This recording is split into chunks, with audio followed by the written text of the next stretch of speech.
সবাইকে জানাচ্ছি আমার আন্তরিক ভালোবাসা এবং শুভেচ্ছা।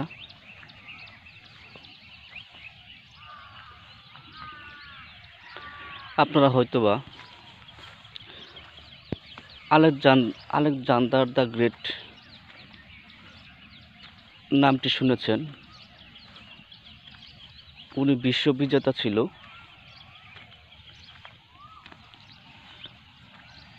গ্রিক সেনাপতি ছিল আর কি।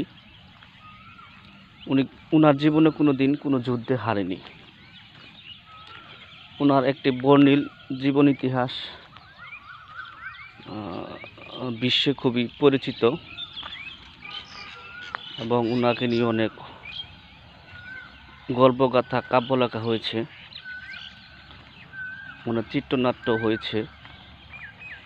আজকে ওনাকে নিয়ে আমি কিছু কথা বলবো আপনাদেরকে, সকলেই সেটা মনোযোগ সহকারে শুনবেন। আমাদের এই পবিত্র রমজান মাস, এটা কিন্তু আসলেই সিয়াম সাধনার মাস, রহমতের মাস, আল্লাহ নৈকট্য পাওয়ার মাস। দুনিয়া যা কিছু করেছেন তা ক্ষমা পাওয়ার মাস। মানুষ কিন্তু সৃষ্টি করেছে আল্লাহ তাআলা তার ইবাদতের জন্য। মানুষ মারা গেলে কিছুই যায় না, শুধু যায় তার মূল ইবাদতটা। সেটা নিয়েই তাকে দিয়ে বুঝিয়ে কিছু কথা বলবো, আপনারা শুনুন। আলেকজান্ডার দ্য গ্রেটের অর্ধ পৃথিবী উনি জয় করেছিল, এটা হয়তো আপনারা সকলে জানেন। উনি কোনোদিন কোনো কিছুতে হারেনি। উনার শক্তি, সামর্থ্য, অর্থ, সৈন্য সামর্থ্য কোনো কিছু অভাব ছিল না। সে ইচ্ছা করলে মৃত্যুকে জয় করতে পারত। ইচ্ছা করলে, আমার কথাটা ওরকম ভাবে বললাম না, কারণ তারা তো আসলে মুসলিম ছিল না, ঠিক আছে। তারা যদি পাইতো কোনো সুযোগ যদি পাইতো যে মৃত্যুকে তারা জয় করবে, মৃত্যু হবে না, তাহলে তাদের ওই পরিমাণ অর্থ ছিল আর কি। ওইটাই বললাম আর কি। তার মরবে না, অমরও হয়ে যাবে, কিন্তু মানুষ মরণশীল, এটাই স্বাভাবিক।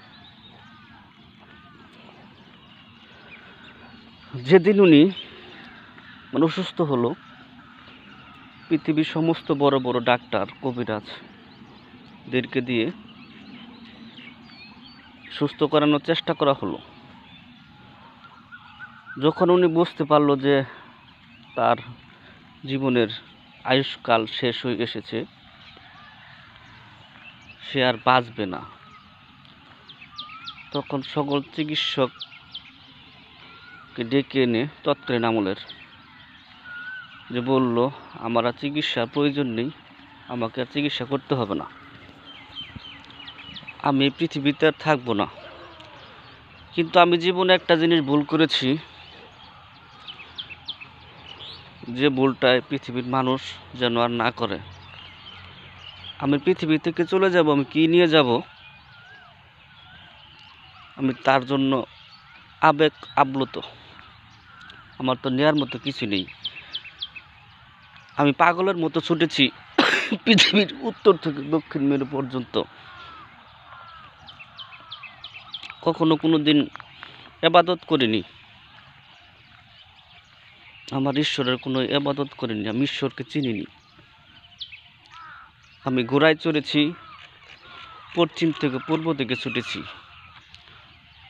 অজস্র যুদ্ধ করেছি, অজস্র মানুষ হত্যা করেছি, অজস্র সাম্রাজ্য দখল করেছি, অজস্র ধন সম্পদ আমি লুট করে নিয়ে এসেছি, ধন সম্পদের মালিক হয়েছি। কিন্তু আজকে এই শেষ বেলায় আমার সেই অর্থ সম্পদগুলা ধরা দিচ্ছে না, কাজে লাগছে না।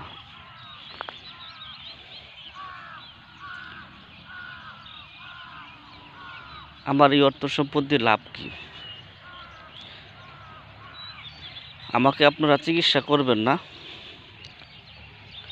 চিকিৎসা না করে আমি যেদিন মারা যাব, আমি আর বাঁচবো না।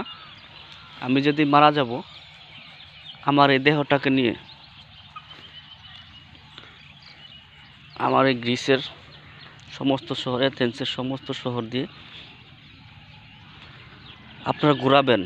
যখন ঘোরাবেন তখন আমার হাত বাহিরে রাখবেন, যাতে মানুষ বুঝতে পারে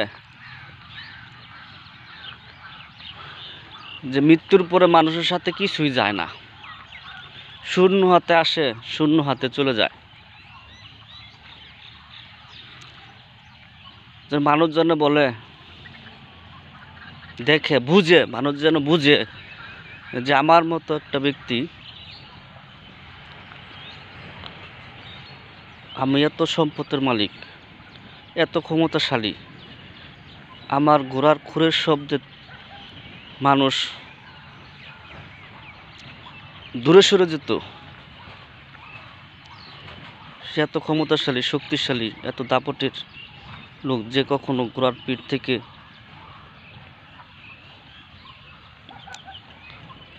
নামেনি, ছুটে চলেছে। সে আজ শূন্য হাতে চলে যাচ্ছে। আমার মতো ভুল যেন আর কেউ যেন না করে। সবাই যেন